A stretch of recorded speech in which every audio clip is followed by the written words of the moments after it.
பொல்லார் வடிவுடை பேய்ச்சி துஞ்ச புணர்முலைவாய் மடுக்க பொல்லார் வடிவுடை பேய்ச்சி துஞ்ச புணர்முலைவாய் மடுக்க வல்லானை மாமணி வண்ணனை மறுவுமிடம் நாடு திரேல் பல்லாயிரம் பெருந்தேவிமாரோடு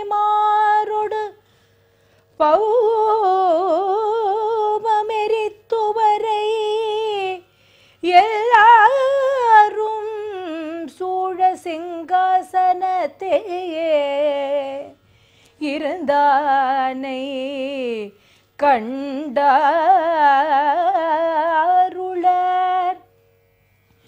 எல்லாரும் சூழ் சிங்காசனத்தே இருந்தானை சிங்காசனத்தே இருந்தானை கண்டாருளர்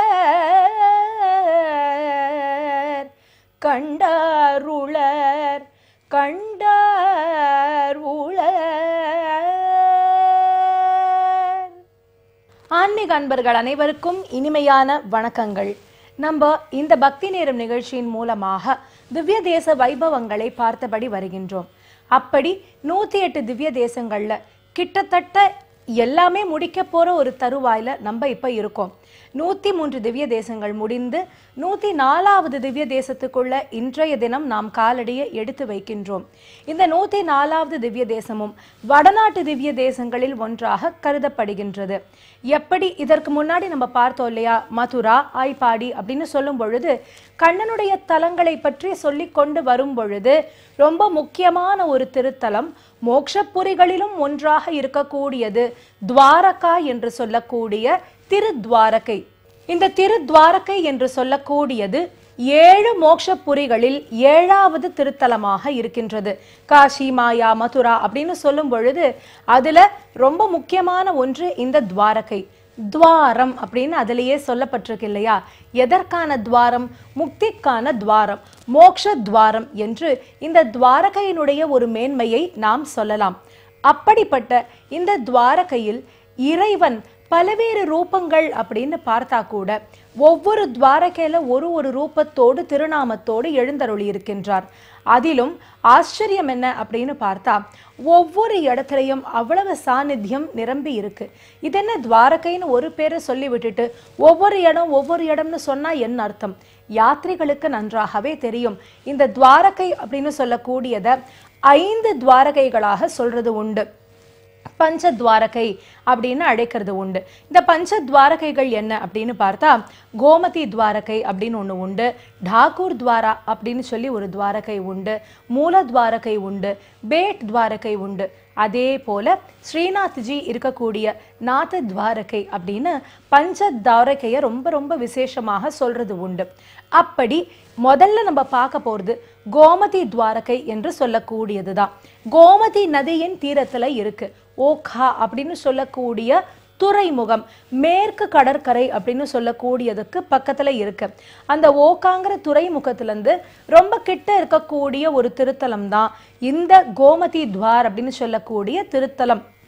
கோமதி நதி ரொம்ப பெரிய நதியா, 50-60 மைல் ஓடுறாளான்னா அப்படி இல்லையா, 5 மைலுக்குள்ள இருக்கக்கூடிய நதி. அங்கேயே உற்பத்தியாகி அங்கே மேற்காக சென்று அந்த மேற்கு கடற்கரையில் சங்கமமாகின்றாள் கோமதி நதியானவள். இப்படி பல பெருமைகள் கொண்டதுதான் இந்த கோமதி துவாரை. மட்டுமல்லாது பஞ்ச துவாரகைகளும் சேர்ந்தது. அப்படி இந்த திருத்தலத்தினுடைய மேன்மை என்ன, கண்ணன் இங்க எப்படி வந்தார் அப்படின்னு பார்த்தா மதுராலேருந்து மேற்கு கடற்கரை வழியாக வந்து இந்த இடத்துல ஒதுங்கினாராம். சமுத்திரராஜனிடத்துல சொல்லி தனக்கென்று ஒரு பெரிய அரண்மனை இந்த இடத்துல ஏற்படுத்தினார். அதாவது ஒரு சரித்திரம் கூட ஹனுமத் ராமாயணத்துல நம்ம பார்க்க முடியும். எப்படி லங்கை ஸ்வர்ணபுரியாக இருக்கின்றதோ அதே போல சமுத்திரத்துக்கு நடுவுல துவாரகையும் ஸ்வர்ணபுரியாக ஜொலிக்கும். அப்படிப்பட்ட துவாரகையை அன்றே கண்ணன் சமுத்திரராஜனிடத்துல பேசி வாங்கி ஏற்படுத்தி அந்த இடத்துல பல லீலா வினோதங்களை நிகழ்த்துகின்றார். அதுபோல இந்த துவாரகை அப்படின்னு பார்க்கும் பொழுது குஷஸ்தலம் அப்படிங்கிறது தான் இதனுடைய பெயராக இருந்திருக்கு ஆதி காலத்துல. எதனால அப்படின்னா ரெண்டு காரணம். ரைவத்தன் அப்படின்னு சொல்லி ஒரு ராஜா, இந்த ரைவத்தன் என்று சொல்லக்கூடிய ராஜா இந்த இடத்துல தர்பையை அப்படி வைத்து தபஸ் செய்கின்றாராம். அதனால குஷஸ்தலம் அப்படின்ட்டு பெயர். மற்றொன்று குஷன் அப்படிங்கிற ஒரு ராட்சசன் உண்டு. இந்த குஷன்கிற ராட்சசனை வதம் செய்வதற்காக பிரம்மதேவர் சென்று மகாவிஷ்ணுவை வழிபடுகின்றார். அப்படி மகாவிஷ்ணுவை அவர் சென்று வழிபடும் பொழுது மகாவிஷ்ணு திரிவிக்ரமனாக ரூபத்தை எடுத்துக்கொண்டாராம். அந்த திரிவிக்ரம ரூபத்தை எடுத்து குஷன் அப்படிங்கிற ராட்சசனை இந்த இடத்துல வதம் பண்ணினதுனால இதற்கு குஷஸ்தலம் அப்படின்னு இன்னொரு பெயரும் சொல்லப்படுகின்றது, ஆதி பெயராக சொல்லப்படுகின்றது. மேலும் இந்த இடத்துல முன்னாடியே சொன்னேன், கோமதி அப்படிங்கிற நதி பிரவாகமாக இருக்கான்னு. இந்த கோமதிங்கிறது யாரு அப்படின்னு பார்த்தா வசிஷ்ட முனிவருடைய பெண். வசிஷ்டருடைய பெண்ணான கோமதிக்கு நல்ல மாப்பிள்ளை பார்த்து கல்யாணம் பண்ணணும் அப்படின்னு வசிஷ்டருக்கு ஒரு ஆசை இருந்ததாம். வசிஷ்டர் அதை சொன்ன பொழுது கோமதி என்ன சொல்றா, சரி நம்ம மாப்பிள்ளையை தேடிக்கொண்டு செல்லலாம் அப்படின்னு சொல்றாளாம். ஆனா ஒண்ணு, நான் கல்யாணம் பண்ணிக்கணும்னா நான் உங்க பின்னாடி நடந்து வரும் பொழுது என்ன திரும்பி பார்க்க கூடாது அப்படின்னு சொல்றான். வசிஷ்டர் கேட்கிறார், நீ என் பின்னாடி வர அப்படிங்கிறத நான் எப்படி தெரிஞ்சுப்பேன், பின்னாடியும் பார்க்க முடியாதுன்னு சொல்ற, அப்ப நீ வரியா இல்லையான்னு எனக்கு எப்படி தெரியும் அப்படின்னு கேட்டாராம். அப்போ கோமதி சொல்கின்றாளா, அப்பா கவலைப்பட வேண்டாம், என்னுடைய சலங்கை சப்தம் உங்களுக்கு காதுல கேட்டுட்டே இருக்கும், அந்த சலங்க சப்தம் இருந்துட்டு இருக்கிற வரைக்கும் நீங்க என்ன திரும்பியே பார்க்க கூடாது அப்படின்னு அந்த பெண்ணானவள் சொன்னாளாம். சரி என்று வசிஷ்டரும் சொல்ல அங்கேருந்து அப்படியே நடந்து வருகின்றார்கள் இருவருமே. முன்னாடி வசிஷ்டர் போறார், வசிஷ்டருக்கு பின்னாடி கோமதியானவள், அதாவது வசிஷ்டரோட பொண்ணு நடந்து வந்துருக்கா. ஜல் ஜல் ஜல் ஜல்னு அந்த சலங்கை ஒலியானது கேட்கின்றது. சற்று தூரம் கழித்து இந்த துவாரகைக்கு வருகின்றாள். இங்கு வந்தவுடனே கண்ணனை பற்றி நினைத்தாளாம். கிருஷ்ண பரமாத்மாவினுடைய அனுகிரகம் பரவி இருக்கக்கூடிய இடம், அப்படிப்பட்ட ஒரு சன்னிவேஷம் கொண்ட இடத்துலயே இருக்கணும்னு அவளுக்கு ஆசை. ஆனா அதை எப்படி அப்பாட்ட சொல்றது? அதனால என்ன பண்ணினாலாம், ரொம்ப மெல்லமா வர ஆரம்பிச்சாலாம். மணல் அதிகமா இருக்கக்கூடிய பகுதிங்கிறதுனால சலங்கை அந்த கால் புதையறதுல சரியாக சப்தத்தை கொடுக்கலையா. என்ன சலங்க சப்தம் கேட்கலையே அப்படின்னு வசிஷ்டர் பெண்ணை திரும்பி பார்த்தாரா. திரும்பி பார்த்தாரோ இல்லையோ, இப்ப நீங்க என்ன திரும்பி பார்த்து விட்டீர்கள், இந்த இடத்தை விட்டு நான் அகல மாட்டேன் என்று அந்த இடத்திலேயே கோமதியானவள் நின்று விட்டாளாம். அவளே நதியாக பிரவாகமாக உருவாகி இன்னிக்கும் அந்த கோமதி நதியாக இருந்துருக்கா. அவள் மேற்கு கடற்கரையோடு சங்கமமாகின்றாள் அப்படியே. அதனால இந்த இடத்துக்கு கோமத்வாரம், கோமதி துவாரம் அப்படிங்கிற திருநாமம் எல்லாம் இருந்துருக்கு. இந்த இடத்துல இருக்கக்கூடிய சுவாமி யாரு அப்படின்னா, இவர் சாக்ஷாத் ருக்மிணி பிராட்டி அவள் வச்சு பிரார்த்தனை பண்ணின விக்கிரகம் தான். அந்த சுவாமி எங்க இருக்கார், அதாவது ஒரிஜினல் மூர்த்தி நம்ம சொல்லுவோம் இல்லையா, அந்த துவாரகாநாத் எங்க இருக்கார் அப்படின்னு பார்த்தா அவர் டாக்கூர்ல இருக்கார். அந்த சரித்திரம் என்னங்கிறத டாக்கூரை பத்தி பார்க்கும் பொழுது நம்ம தெரிஞ்சுக்கலாம். இந்த இடத்துல இருக்கக்கூடிய சுவாமி யாரு அப்படின்னு பார்த்தா, ருக்மிணி தனக்கென்று ஒரு விக்கிரகமானதை வைத்து கொண்டு வழிபட்டு இருந்தா. அந்த துவாரகாதீசன் தான் இந்த இடத்துல இருந்துருக்கார். கோவில் ரொம்ப ரொம்ப பெருசு, 4 நிலை கோபுரங்கள் உண்டு. ஏன் 4 நிலை கோபுரங்கள் அப்படின்னு பார்த்தா, 4 தாம் அப்படிங்கிறது நம்ம எண்ணத்துக்கு வரணுமா, 4 கோவில்களை நம்ம சொல்றது உண்டு. அந்த மாதிரி 4 தாமாக அதுல ஒன்று இந்த துவாரகா, அதனால அது தெரியணும் அப்படிங்கிறதுக்காக. அதையும் தாண்டினா 7 நிலை கொண்ட கோபுரங்கள் இருக்கு. அப்படி 7 நிலை கோபுரத்துக்கு மேல பார்த்தா 52 கஜத்திற்கு அற்புதமாக ஒரு கொடி உண்டு. இந்த துவஜம் அப்படின்னு சொல்லக்கூடிய கொடி மாற்றுதல் அந்த உற்சவமானது ஜெகநாதபுரியில எப்படியோ அதே மாதிரி துவாரகையிலையும் உண்டு. நித்தியம் அந்த கொடி மாற்றுவது அப்படிங்கிறது இருக்கு. புயலோ மழையோ வெயிலோ எதுவாக இருந்தாலும், பனியோ எதுவா இருக்கட்டுமே, அந்த துவஜமானதை மாற்றக்கூடிய உற்சவமானது ரொம்ப கோலாகலமாக இங்க நடைபெறும். இந்த 52 அப்படிங்கிறது என்ன அப்படின்னா 27 நட்சத்திரங்கள், அதே போல 12 ராசிகள், 9 கிரகங்கள் மற்றும் 4 திசைகள் இதெல்லாவற்றையும் கூட்டினா அந்த 52 அப்படிங்கிற நம்பர் நமக்கு கிடைக்கும். அதை இண்டிகேட் பண்ற மாதிரி தான் 52 கஜத்துல அந்த பட்டொளி வீசி பறக்கக்கூடிய துவஜமானதை இன்றும் நாம் தரிசிக்க முடியும். கோவிலுக்கு போகணும்னாலே 56 படிகளை ஏற வேண்டும். 56 படிகள் எதை குறிக்கிறது அப்படின்னு பார்த்தா 56 கோடி யாதவர்களை கிருஷ்ண பரமாத்மா இந்த இடத்துக்கு அழைத்து கொண்டு வந்தாராம், குடி புகுத்தினாராம். அதை நமக்கெல்லாம் புரியணும் அப்படிங்கிறதுக்காக ஒரு டெபிக்ஷனுக்காக 56 படிகள் இன்னைக்கும் துவாரகையில உண்டு. இதெல்லாம் ஒரு பக்கம் மாறுது அப்படின்னா சமுத்திரத்துக்கு நடுவுல ஒரு துவாரகை இருக்கு. அதுக்கு நம்ம போட்ல போகிற மாதிரி இருக்கு. அந்த துவாரகைக்கு என்ன பெயர்னு பார்த்தா பேட் துவாரகா அப்படின்னு பேரு. இந்த பேட் துவாரகால தான் கிருஷ்ணருடைய பட்ட மகிழ்ச்சிகள் மனைவிகள் எல்லாருக்குமே அங்க சன்னதி கோவில்கள் உண்டு. ஜாம்பவதிக்கு இருக்கு, சத்யபாமாவுக்கு இருக்கு, ருக்மிணிக்கு இருக்கு, மித்ரவிந்தாக்கு இருக்கு, எல்லாருக்கும் அந்த இடத்துல இருக்கு. இதுல இந்த கோமதி துவாரகா பத்தி பார்க்கும் பொழுது ருக்மிணியினுடைய கோவில் அங்கேருந்து சற்று தள்ளி இருக்கு. எதனால அப்படின்னா துர்வாசுருடைய ஒரு சாபம் ருக்மிணிக்கு ஏற்படுகின்றது. கிருஷ்ணரை பிரிந்து சற்று காலம் இருப்பதாக வந்தது. அதனால கிருஷ்ணரோடு கோவில்ல அவளுக்கு அங்க சன்னதி இல்லாது, கோவிலை விட்டு வெளியில சற்று தள்ளி ருக்மிணி தாயாருக்கு சன்னதி இருக்கிறது இங்க குறிப்பிடத்தக்க வேண்டிய ஒரு விஷயம். அப்படி பேட் துவாரகாக்கு வந்தாச்சுன்னா அத்தனை பேருக்கும் அங்க சன்னதிகள் உண்டு. பேட்டி அப்படின்னா என்ன?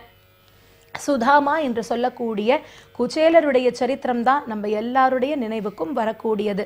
சுதாமா கண்ணனை வந்து சந்தித்தது தான் இந்த பேட் துவாரகை அப்படின்னு சொல்லக்கூடிய இடம். ரொம்ப ஏழை. அப்படி ஏழ்மையில் இருக்கக்கூடியவரை பார்த்து அவருடைய மனைவி சொல்றா, கண்ணனிடத்தில் சென்று யாச்சகம் கேட்டால் என்னவென்று. அப்போ கண்ணபிரானிடத்துல போய் நான் கேட்பதா, எனக்கு நண்பன் இல்லையா, அவரிடத்துல போய் கேட்கறதுக்கு எனக்கு கஷ்டமாக இருக்கே என்று சொன்ன பொழுது, உங்களுக்கு நண்பன்கிறதெல்லாம் ஒரு பக்கம், ஆனால் நாராயணனே நமக்கே பறை தருவான் என்பது போல அனைத்தையும் நமக்கு அள்ளித்தரக்கூடிய பரமாத்மா அவர் அல்லவோ, அவரிடத்துல நம்மளுடைய சூழலை சொல்லி கேளுங்கள் என்று மனைவி சொன்னாளாம். வேறு வழி இல்லாது சுதாமாவும் அங்கு சென்று கிருஷ்ண பரமாத்மாவை பார்த்து கேட்கலான்னு போறார். ஆனா கிருஷ்ண பரமாத்மாவினுடைய அழகு, சௌந்தரியம், லாவண்யம், உபசாரங்கள் இப்படி எல்லாவற்றையும் ஏற்றுக்கொண்ட சுதாமாவுக்கு கண்ணனிடத்துல கேட்கறதுக்கே மனசு வரலையா. கேட்காதையே கிளம்பி வந்தார். ஆனால் கேட்டதும் கொடுப்பவன் மட்டுமா கண்ணன்? கேட்காததையும் வேண்டிய நேரத்தில் நமக்கு எது தேவையோ அள்ளி அள்ளி தரக்கூடியவன் அல்லவா அந்த வாசுதேவர். அதனால கண்ணன் சுதாமாவுக்கு செல்வ பெருக்கை அளித்தார் என்று சொல்கின்றார்கள். வெறும் செல்வம் அல்ல, செல்வ பெருக்கை என்று சொல்லக்கூடியதை சுதாமாவுக்கு கண்ணன் அளித்தார். குச்சேலர் அப்படி அந்த பேட் துவாரகாங்கிறது இந்த சரித்திரமானதை நமக்கு நினைவுபடுத்தக்கூடியது. அப்படியே மூல துவாரகையில நாம் சேவிக்க முடியும். அது தாண்டி அப்படியே வரும் பொழுது இந்த டாக்கூர் துவாரகா அப்படின்னு சொல்றோம் இல்லையா, இது அகமதாபாத் கிட்ட இருக்கு. அகமதாபாத் கிட்ட இருக்கக்கூடிய இந்த தலத்துல என்ன விசேஷம் அப்படின்னா, கண்ணன் கம்சனை வதம் பண்ணினார்னு எல்லாருக்குமே தெரியும். கம்சனுக்கு மனைவிகள் உண்டு. அந்த மனைவிகளுடைய தந்தை யாருன்னு பார்த்தா ஜராசந்தன் அப்படின்ட்டு பெயர். ஜராசந்தன்ட்ட போய் கம்சனுடைய மனைவி எல்லாருமே ரொம்ப வருத்தப்பட்டு சொல்றா, கண்ணன் என்னுடைய கணவரை அழித்து விட்டார், அவர் விடக்கூடாது அப்படின்னு சொன்னாராம். ஜராசந்தன் உடனேவே யுத்தம் செய்யணும் என்ற எண்ணத்தோடு தன்னுடைய சைன்யங்கள் எல்லாவற்றையும் அழைத்து கொண்டு வந்து அங்க பெரிய யுத்தம் நடக்கின்றது. ஆனால் கண்ணனோ அதெல்லாம் எதுவுமே பண்ணல. நிதானமா ஒவ்வொருத்தரையா அப்படி ஜெயித்து கொண்டே வருகின்றாராம். கடைசியில பார்த்தார், ஒரு அசுரனானவரை வர சொல்கின்றார். அந்த அசுரனுக்கு காளையவனன் யவனேஸ்வரன் அப்படின்னு சொல்லி திருநாமம் இருக்கின்றது. ஒரு தரம் அல்ல, 2 தரம் இல்ல, 17 தரம் படை எடுக்கின்றார் ஜராசந்தன். எல்லாத்தையும் தாண்டி கடைசியில இந்த அசுரர் வருகின்றார். அந்த மாதிரி சமயத்துல கண்ணன் என்ன பண்ணினார் தெரியுமா? இந்த இடத்துல பயந்து போற மாதிரி அப்படி போனாராம். எதனால அப்படின்னா அங்கத்தான் வருது, பயந்து அவர் வந்து நின்ற இடம்தான் இந்த டாக்கூர் துவாரகா அப்படின்னு இப்ப நம்ம சொல்லக்கூடிய இடம். இங்க கிருஷ்ணனுக்கு பெயரே ரொம்ப வித்தியாசமான ஒன்று. ரணச்சோடராய் அப்படிங்கிறது தான் அவருடைய திருநாமமாக இருக்கின்றது. ரணச்சோடர், பயந்து போய் கோழத்தனமாக கண்ணன் ஓடி வந்த இடம் அப்படின்னு சொல்றது உண்டு. ஆனால் அவர் ஓடி வந்ததற்கான காரணம் என்ன தெரியுமா? இந்த அசுரர் அவரை பின்தொடர்ந்து கொண்டே வருகின்றார். கண்ணனை விடமாட்டேன்னு அழகா தாமரை மாலையெல்லாம் போட்டுண்டு கிருஷ்ணன் ஓடி வராராம். கிருஷ்ணருக்கு பின்னாடி இவர் ஓடி வந்தார். கிருஷ்ணன் கரெக்டா இந்த டாக்கூர்ல வந்து நின்றாராம். டாக்கூர்ல அந்த சமயத்துல அந்த குகை மாதிரி இருக்கக்கூடிய இடத்துல முச்சுக்குந்த சக்கரவர்த்தி தூங்கின்னு இருக்கார். இந்த முச்சுக்குந்த சக்கரவர்த்தி தேவர்களுக்கு உதவி பண்ணினார் அசுரர்களை வெற்றி பெறுவதற்காக. அப்போ தேவர்கள் எல்லாம் நீ நிம்மதியா தூங்கு என்று சொல்லி இந்த இடத்துல வந்து தான் முச்சுக்குந்த சக்கரவர்த்தி தூங்கின்னு இருக்கார். தேவேந்திரன் சொல்லியிருக்கார், நீ தூங்கி எழுந்து யாரையாவது பார்த்தேனா, யாராவது உன் தூக்கத்துக்கு ஏதாவது இடையூறு பண்ணினான்னு சொன்னா நீ கண்ணை திறந்து அவளை பார்க்கும் பொழுது அவள் எரிஞ்சு போயிடுவா அப்படிங்கிற ஒரு வரம் இருந்தது. முச்சுக்குந்தன் அங்கே தூங்கின்னு இருக்கார். கண்ணன் என்ன தெரியுமா பண்ணார், அழகா வந்து காலால் அவர் லைட்டா அப்படி இடர்ந்து விடுற மாதிரி அப்படி ஒரு தள்ளி விடுற மாதிரி பண்ணாராம். தள்ளி விட்டுட்டு கண்ணன் அந்த பக்கம் ஓடி போயிட்டார். இவர் கண்ணை திறக்கிறச்ச கரெக்டா அந்த காளியவந்தன் வந்தாராம். அவரை பார்த்த உடனே எரிஞ்சு போயிட்டார். முச்சுக்குந்தனுக்கு ஒன்றும் புரியல, யார் வந்தார் யாரை எரிச்சோன்னு புரியல. திரும்பி பார்த்தார், ஒருத்தர் நின்று இருக்கார். நீ யாரு என்னன்னு கேட்கிறார். அப்போ அந்த கதையெல்லாம் வேணுமா, உனக்கு அனுகிரகம் பண்ணறதுக்கு தான் நான் வந்திருக்கேன்னு சொல்ல கண்ணனை முச்சுக்குந்த சக்கரவர்த்தி சரணடைந்து கிருஷ்ண பரமாத்மா அவருக்கு பேரருளை புரிந்தார். இப்படி இது டாக்கூர் துவாரகா அப்படின்னு சொல்லக்கூடிய இடம். இங்கத்தான் அந்த சுவாமி துவாரகாதீசன் இருந்துருக்கார். கடைசியா ராஜஸ்தான் பக்கம் மீராபாய் பிரார்த்தனை பண்ணின ஸ்ரீநாத் ஜி, அதாவது நாத துவாரகான்னு சொல்லக்கூடிய இடம்.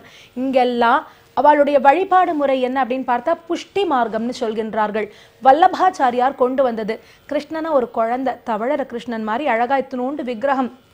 அந்த விக்கிரக கிருஷ்ணனுக்கு எப்படி ஒரு அம்மா குழந்தைகளுக்கு எல்லாம் வீட்டில் பண்ணுவாளோ அந்த மாதிரி பல் குச்சியால் அழகா அப்படி குத்தி விடுறதுல ஆரம்பிச்சு வேளா வேலைக்கு அதுக்கு சாப்பாடு கொடுக்கறது, நன்னா பாதுஷா என்ன, அதற்கு ரசகுல்லா என்னன்னு விதவிதமான ஸ்வீட்லேருந்து எல்லாத்தையும் கொடுத்து பட்டு அழகா போட்டு விட்டு அந்த இத்தினோண்டு காலுக்கு ஒரு பாதுகையை வேற அழகா மாட்டி விட்டு அவ்வளவு அழகா அலங்காரம் பண்ணி புஷ்டியா அந்த குழந்தைய பார்த்து கொள்வது.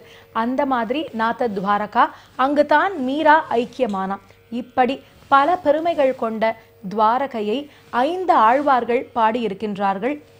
எந்தெந்த ஆழ்வார் அப்படின்னு பார்த்தா பெரிய ஆழ்வார் பாடியிருக்கின்றார், ஆண்டாள் பாடியிருக்கின்றாள், திருமழிசை ஆழ்வார் பாடியிருக்கின்றார், திருமங்கை ஆழ்வார் பாடியிருக்கின்றார், நம்மாழ்வாரும் பாடியிருக்கின்றார். அப்படிப்பட்ட துவாரகாதீசனை நாம் தொழுவோம், அவருடைய பேரருளை பெறுவோமாக. நன்றி, வணக்கம்.